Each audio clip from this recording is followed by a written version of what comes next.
All right, guys, welcome to Carl's Uber Life, a wonderful live journey as I ride share through Washington, D.C., hopefully changing lives for the better and spreading positivity from Maryland to Virginia and all over the district.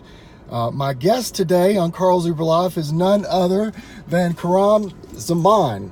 Is that right? That's exactly Did it. I actually do it? Yeah. That's not an easy one. So, my very first guest, my very first episode, and just a great guy. So, Khuram, tell us a little bit about you and what you do. Sure. So my name is Khuram Zaman. I'm the CEO of a company called Fifth Tribe. We're a digital agency. We do product development. We build web and mobile applications, and we do digital marketing. We've been around for about 6 years, and we've worked with 50 different brands, multiple sectors. It's been great. And I had the pleasure of meeting Carl on a ride-sharing trip from one of my meetings back home, and I was blown away by the experience, and it was hands down the best ride-sharing I've ever done. And I really enjoyed it. And I told him that he should do a talk show. It was very therapeutic. It's very positive. Yeah. So, Khuram, maybe read the little options during your ride back there from the headrest. So when you first get into the car, it's a nice vehicle, obviously, and then you get in there and there's like a little sign back here. And it was really cool because it says free Wi-Fi network and it has a password. So right off the bat, I feel like almost like a hotel experience. Like here's like, you get this like great invitation to log into the Wi-Fi. And it talks about you can get regular radio control or climate control are up to you. And then it gives you these 7 options, and I love this. Number 1, you can have silence. Number 2, general chit chat. 3, life coaching by Carl. 4, therapy on the go. 5, venting. Why not? We don't know each other anyway. 6, recommendations while in town. 7, inspire me. I'd love to hear your story. And the cool part was he had his email here, and it's CarlsUberLife@gmail.com. Hashtag on social media is hashtag CarlsUberLife. He has Wi-Fi charging stations in the back over here. I'm charging my phone. You got snacks. It's great. It's like literally like the premier experience. And I was just like, this is awesome, and you should just like do a YouTube channel and interview people. And he took up the idea. Here we are. Why not? So here we are on episode 1, day 1. So, Khuram, tell me a little bit about how much you use rideshare, so that these guys can kind of get a comparison as to how often you actually do it and how unique maybe the experience was with me. For sure. So I do ride sharing, I would say, almost on a daily basis, sometimes multiple days. So as an example, today I drove in. I live in Annapolis, Maryland, but our office is in Arlington, Virginia, in Crystal City. And what I typically do is I'll park my car at the office, go in, check in real quick, and then I'll be off to meetings, throughout the day. So today I was at 7076 in DC, and I went from there to the United States Institute for Peace to give a talk at the Peace Tech Accelerator. Now I'm headed to Georgetown University, where I'm an entrepreneur resident. So I basically use ride sharing for the entire day, from my office to DC, from one location to the next, and I've just been sort of running around. And most of the time, like you can use Lyft, you can use Uber. The experiences are pretty basic. Like, you have people just driving around, usually not that much talking happening. If they're really like in the better side, you'll get like maybe a water bottle or some mints. Some people put charging stations, but nothing like this experience. It's awesome. And it's good because you're running around in between these meetings and just like, you're not really thinking about life, and maybe you are, but like having Carl there just is a really positive voice, and he's just there to listen to you. It just feels amazing. It's like a breath of fresh air in the city where everybody's like honking at you, driving around, and we're just rushing to go through life. And you're just with this nice reprieve from all that. And it's an awesome experience. Well, so guys, get ready. You are literally being recorded on my iPhone X. And so I don't have the gimbal yet that is going to keep everything all nice and level. So when I hit a bump, the world's going to shake. Well, thanks, Khuram. That's great words. And just to kind of put everything into perspective, I think Khuram and I probably met about 4 to 6 weeks ago. And I did not know what he did or anything. I was just like I always do when people get into the car, just having a great conversation and welcoming people to the car. And it was really funny because it ends up that Khuram has a company that's actually able to collaborate with me and help me get this thing kind of going. So to put it into perspective, I have done right now about 800 rides between Uber and Lyft combined. And of that 800, I have probably had 600 conversations, I would say. And by conversations, I mean something that is, 5 minutes or longer. Of those 600 conversations, probably 100 of them have been sincere, life-changing conversations. Meaning, I had two women, separate rides, picked them up at their doctor's office, and they let me know that I'm the first person that they are informing that they've been diagnosed with breast cancer. Had a guy one day that was having trouble. He admitted that he was having trouble getting out of bed because he was still grieving the loss of his father. And so what really kind of surprised me, and after I met with Khuram and his team and kind of told them what was going on, is the safe space that ride sharing is giving people to talk about their issues. And so many times, you heard the comparison, maybe 100 serious stories out of 700, but a lot of times it's just fun. People are talking about, I want some life coaching, and I've got a very, very diverse background with a lot of different experience in a lot of different industries and a lot of different challenges. And so I'm able to bring a little bit of a perspective to the conversation that makes it somewhat unique. And Washington, D.C. is an area that is definitely not bereft of controversy, but you would be surprised at how many political conversations will actually happen in the car as well. So, Khuram, this is kind of wanted to give everybody kind of an idea of where we met and how we came about this, and we sat down at Khuram's office for I'd say probably a couple hours the other day, and really kind of mapped out a few things as to where we can see CarlsUberLife going, and how we can work together to get the word out and really let people know that there's something fun and unique out there. So Khuram, tell me a little bit more about how you got into your company, and what drove you to start a company that does this, and kind of where the beginnings of your startup is. Yeah, sure. That's a great question. So I think being an entrepreneur, it's really scary. Like taking that leap where you're like, hey, I'm gonna go ahead and try something out. And I'm sure you've experienced this leap of faith. And there was somebody that said it best to me. Because I was having a discussion where I was like, okay, I've got this job. I graduated from law school in 2008 during the recession, which isn't exactly like a great time to look for jobs. But I was working at a real estate investment firm, and it was good. It was like really challenging work. It was very interesting.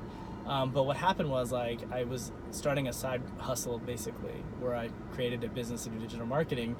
And there was just a moment where I was like, oh, do I do this or not? Because I was looking at the numbers and I was like, hey, like, I could pull this off if I do this. And I wasn't sure what to do. And I remember a person who's a great business advisor told me, he's like, hey, you should take a bet on yourself. What that means is basically, like, if you think you're so talented that, like, why work for somebody else? You're basically like hedging your bets that you will figure this out and you'll be successful. And that's how I kind of got into the digital marketing space. And then Fifth Tribe was a company started by my buddy from college, and he was looking to get a client in the mobile space for a mortgage company, and then he also wanted digital marketing, and so I joined the team to help him do that. And it was basically, it was a great experience. We ended up gelling really well and ended up becoming the CEO and a partner in the company, and that's how the story began. Okay. But yeah, it's really scary being an entrepreneur. It's psychologically very testing. You're not sure. There's a lot of uncertainty. And being an employee is great because, at the end of the day, you get to go to work, you get to come home, and it's really stable. But being an entrepreneur, it's a different experience. But that's also very liberating because you can make of your life what you want, and you can do anything. The world is just filled with opportunity. There's opportunity everywhere. Having people like Carl in your life, I think, is very important. Having a life coach is it's great because you can't always talk to your friends and family about stuff. There's always just stuff that, you can't just be brutally honest with. And talking to somebody who's doing a rideshare, it's pretty anonymous. and you could just like open up and just talk about them. It's very, I would say, almost therapeutic, I would say. Right. In a way. And I think you hit upon a good point there that, so in my experience in the conversations that I've had, it's therapeutic for me. I don't go through my life without challenges or struggles, and every day is not a good day. But one of the things I always tell people is that I'll bet you somewhere in the world somebody else is having a worse day than you are. So no matter how bad you think your day is, there's somebody else out there having a worse one than you. And so, my outlook on life, and boy, you just will see it all. Did you see the dog on the back of the lady? Yeah, that was great. Yeah, and so it was funny because there was like the electric scooter happening simultaneously, so you're seeing all this stuff happening at once. And what's going to be great, guys, with this thing is once I get everything all set up, we're going to have a dual camera, one that faces forward and one that faces back, so that you guys can share in the drama that it is to do Uber in Washington, D.C. Between the pedestrians, the bicycles, and now these scooters, and then just traffic in general, it is quite the thing. But we just saw this lady go down the road with on her bicycle with a fairly large dog and a backpack going down the road. So there's just no end of entertaining things that you will see here. But I think at the end of the day, what Khuram was saying about it being therapeutic is, people recognize that there is someone here that they probably will never run into again, and that is very unlikely that if they tell how horrible their spouse is, that person will ever actually run into their spouse or even run into them again. And so I'm finding out as I talk to people more and more that people are using this as some form of therapy. And I even heard a story a while back about a guy who was in a huge fight with his wife and literally called up an Uber to come get him and drive him around town just so he could vent for a little while. And so it is one of those things. I mean, most all of us have been riders and at one time or the other, but I think that it's a feeling that a lot of people can identify with, which is why we think that doing a format like this where we have some conversations and do a small interview format to find out about who I'm riding around with in the car day by day would be something that people would really attach to and be interested in watching. So definitely leave us feedback as far as what you think would be fun. We do not want it to be produced and scripted and non-genuine, and that's important to me because I made a very big decision, and Khuram was notified of this when he was out of town, but I walked away from my real job to pursue doing rideshare full-time because I really discovered that I have a passion for helping people, talking to people, and I just flat out enjoy it. And so for the very first time in my life, I'm now an entrepreneur, running my own business and am responsible for my success or failure from this point on, because I found something that I'm very, very passionate about and something that I really believe in. And that is just trying to spread positivity in every single ride that I do. So Khuram, I want you to think a minute. If you could go back to your 20-year-old self, knowing what you know today, what would you tell yourself then? Yeah, that's easy. I would have told myself go after opportunity faster. And I think that being an entrepreneur, you gradually realize that there's so much opportunity everywhere. And it's a matter of consciousness, just being aware of that opportunity. And my biggest regret is not failing or pivoting, whatever people want to call it. Everyone in life, they go through their up and downs. But when you find opportunity, your biggest regret is man, I should have gone after that sooner. I should have gone after it faster. And what happens with the little bumps in life, they're little bumps. They're lessons learned. The word failure is a very strong word, and it has all this shame attached to it. And I don't think there's a such thing as true failure. I don't think human beings, whatever we do, we don't really fail at stuff. What happens is we just get a little bump in our life. Life goes on, and you move on to other things. And the thing that really you don't really regret is the failures, whatever you want to call them. But what you really regret is that there was an opportunity and you didn't go after it fast enough. You didn't go after it as passionately. And if you follow your passions, life finds a way to work itself out. That's my personal opinion. When you're passionate about something, you work harder than you've ever worked before. you will make sacrifices, and you're just driven. You get into a state of flow where life is moving at a very good pace, and you're happy doing what you do. And it's not easy, but it just fits, and you're in your element. You're like a fish in the water. You're doing it. And when you're not in your element, when you're not following your passions, it's like you're grinding. It's like sandpaper. It's like just really brittle. It's really hard to do. But I wake up in the morning and I'm excited about life. I'm excited about what I do. And it's not because I don't have problems. Like, you still get problems as an entrepreneur, but at least you're like happy to deal with them, and you're like moving on through life, and you're like doing what makes you feel good, and you're helping other people. And that's great. So that's what I would tell my 20-year-old self is like, hey, don't wait until you're 28 or whatever to start your business. You should do it now and get it over with. And your first company might not work out, your second company might not work out, and you'll figure it out, and life goes on. So you brought up a good point that I talk about a lot, and that's the word failure. And about the only time that failure is real failure is like you're standing at the edge of a cliff and you take your parachute and lay it on the ground and jump off the cliff. Okay, you failed at that point. Yeah, exactly. That's the final failure. So when you do something that's stupid, that's a failure. Everything else is progress towards yes. And this is something I learned decades ago when I was doing telemarketing. For those of you, I don't even know, Khuram, if you're old enough to remember Olin Mills. Olin Mills was a photography studio, and we sold portrait packages over the phone. And the piece of advice, I was always the number one telemarketer in these companies that I worked for. And it was a very early lesson for me, because I guess I was 14 at the time that I was working for Olin Mills. The lesson that I learned from that was every single no is leading me closer and closer to a yes. I've just got to be patient enough and stay in the game long enough to get to the yes. And if I get 2 yeses in a row, then that's great. That's phenomenal. But I'm ready for my no's as well.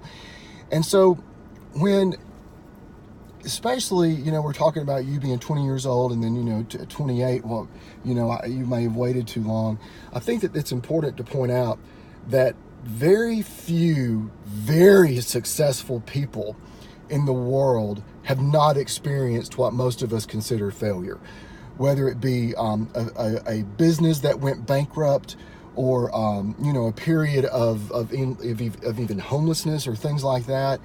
It's just one of those things to where you've got to kind of stand back a minute and look at everything in perspective and understand that it's just like you said, Khuram, it's a bump in the road getting you closer to where you need to be. And if you don't learn those lessons early on and take the risks, with great risk also comes great reward. And that plays true across not only the stock market, but life as well. You've got to be willing to take that first step if you're ever really going to get the journey going. So, Khuram, I want to tell me a little bit about this Georgetown University Entrepreneur in Residence that you have. I'm interested to hear you unpack that a little bit. Yeah, sure. So, in the course of running our company, we would do job fairs at different universities, and Georgetown University is one of the campuses that we do job fairs, and they ended up inviting me to be a judge in a startup competition, and I ended up going there, and it was a great experience, and I really enjoyed it, and I benefited a lot from just listening to the other mentors there. And then I was invited to be part of the summer launch program as a mentor, and which is their summer program, and so I did that as well. Again, great experience. Like, a lot of the students here are so smart, so intelligent, so hardworking, and they're really just passionate about solving problems for their customers. And so they did that. As the summer completed, I got invited to be an entrepreneur in residence. And what that means is that I go to the campus, I have office hours, and basically, I kind of sit there, and anybody who's thinking of starting a company in Georgetown, they can come up to me and just get one-on-one advice. Tonight, I'm doing something called a Chalk Talk. And a Chalk Talk, what happens is there's usually 2 or 3 business entrepreneurs there, and we just sit there, and then students come up, and there's usually a group of them, and they can kind of just pitch, what are they working on, what's their challenge. Some of them just have ideas, and they need a little bit of nudge to kind of develop the idea. So that's what I'll be talking about tonight. Mostly I'm just there to listen and just have them ask us questions and go from there. So okay. It's exciting. what I really enjoy about mentorship is that, one, I had a lot of great mentors when I first started. I had mentors at MetLife and Wedding Wire. They all moved on from those positions, but when I first started, I really doubted myself a lot. Like, is this what I should do? Especially coming from like an immigrant family, the expectation is to be a doctor or a lawyer. Right. And then having gone to law school and walking away from that has been sort of like, my parents weren't too happy about that, to say the least. But it was great because they encouraged me, and there's honestly like no way I could ever repay them. Like, they move on in their careers, they've done bigger and better things, and it's like, just even now, like, there's not much I could ever do to help those mentors out. But what I found I could do was I could pay it forward to other entrepreneurs and other people that are looking to find opportunities and grow them. And I realized, like, going from 0 to 1 is the hardest step. Like, really having somebody who sees you and realize, like, hey, you could do this, like, that's amazing. Like, that is like so critical to get your first step going. And so I enjoy doing that. I enjoy finding startups. I enjoy mentoring them. So I mentor at Georgetown University. I was at Peace Tech Accelerator, where I was helping mentor startups that are trying to, solve complex conflict issues through technology and business. And it's really cool listening to some of these companies that are from like Asia and Africa and Latin America that are solving these really complex issues. One of the companies I was mentoring, what they do is they help refugees get jobs. Refugees can't work in their host countries, and so they help them get jobs in artificial intelligence. A lot of data scientists, they need clean data sets, so they hire refugees to do image notation to make the data sets clean. So it's like a wonderful solution. They're helping get refugees jobs in places that they normally can't get jobs. It's technology related, and on top of that, it helps solve a really complex issue on cutting edge technology. It's like it's a really cool startup, and so I was lucky to kind of sit down with them and talk to them and help them figure out how to market their business. And so Nice. that's just like amazing. I enjoy paying it forward. I enjoy learning from these companies that are solving problems, and you get exposed to all the different issues in the world, and you get exposed to different ways of solving it. So it's a great space to be in. I really recommend people to mentor, and you can mentor anybody. Like, I really like the CarlsUberLife model, because it's so safe and intimate, and it feels like you're moving forward. Like, it's just like a great experience. Like, for people that are not, I guess people like have never tried therapy, like, or life coaching, like, this is a great, like, kind of like micro experience, and I'd really recommend that people try it out. That's awesome. Thanks so much, Khuram. So, I want to ask maybe just a couple more things and we'll wrap it up here. Where do you see yourself in Fifth Tribe in 5 years? Yeah, that's a really good question. When you start a business, your first focus is just survival, which is like, okay, how do I survive? How do I make payroll? How do I pay people? All the other stuff. And then you start growing into where you get a certain level of like, you're breaking even, you're growing. And then the question is like, what do you want to do? And that's the thing that we really struggle with, is that in 5 years, like, if we're the same size company, are we happy with that? Or do we want to grow? But if we're growing, are we growing for ourselves? Are we growing for the sake of growth so we can, it's like keeping up with the Joneses, like, oh, look how much we grew. I think for us, like, we're all pretty happy with the clients that we're working with, and I don't necessarily know if we want to grow more, like if doubling in revenue or doubling our employee size, does that really matter? I don't think so. I think what we want to be doing in 5 years is just more interesting work and really do stuff that's having an impact. So a lot of the stuff that we do now is like it's digital marketing games in the retail space, which is really fun. And I think we're kind of onto something, because ads in general like are moving from traditional to digital, and so a lot of brands are moving to digital marketing on Facebook, Google, and Amazon. It's a triopoly. But the thing with digital advertising is it's really just like a sucky experience. Like, nobody likes ads, whether they're at least like creative ads on traditional are like kind of cool, but in digital they all like really like feel spammy. So the marketing games are interesting because they create a new way for brands to directly engage with their customers. And so that's something that we've kind of fell into by building a game out every month. This month we did a game for DJ Khaled's furniture line, which is kind of like a crazy thing. Like, DJ Khaled is a celebrity, he's got a furniture line. We're doing a game for that furniture line at one of our retail clients. It's one of those things that's just like really interesting that you fall into. So I think in 5 years we'll probably have like really seen that opportunity out to see if it's an actual opportunity, if it's viable. By then we'll have seen if that's something that we're interested in. Maybe we'll grow, maybe we won't. We're trying to figure that out. We're not sure. Like, okay, we could grow, but like, do we want to grow? Like, our lives are very comfortable right now. A lot of us are married with kids. But for me personally, like, I like to be really seasoned as an entrepreneur. I think at that point, in 5 years, I'd like to go into just helping other startups get off the ground, maybe become a VC. Maybe our company's investing in other startups, right, and helping them grow as well. Okay. Well, if people want more information about you or Fifth Tribe, where should they go? They can go to our website at fifthtribe.com. You can follow us on Twitter at Fifth Tribe. You can follow us on Instagram at Fifth Tribe, LinkedIn. All of our usernames are Fifth Tribe. Okay. And that's FIFTH, not 5TH. So actually spell out the word fifth.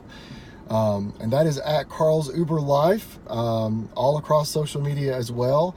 And on the YouTube channel, that this will be the first video that we launch on that. So that's going to be fun and exciting. And guys, subscribe, follow, keep track, because I'm telling you, this is going to be a really, really fun ride. And I want you guys along with us. Khuram, is there any last words, anything you wanted me to say or anything else? I would just say, if you're in DC, what's the best way to reach out to you?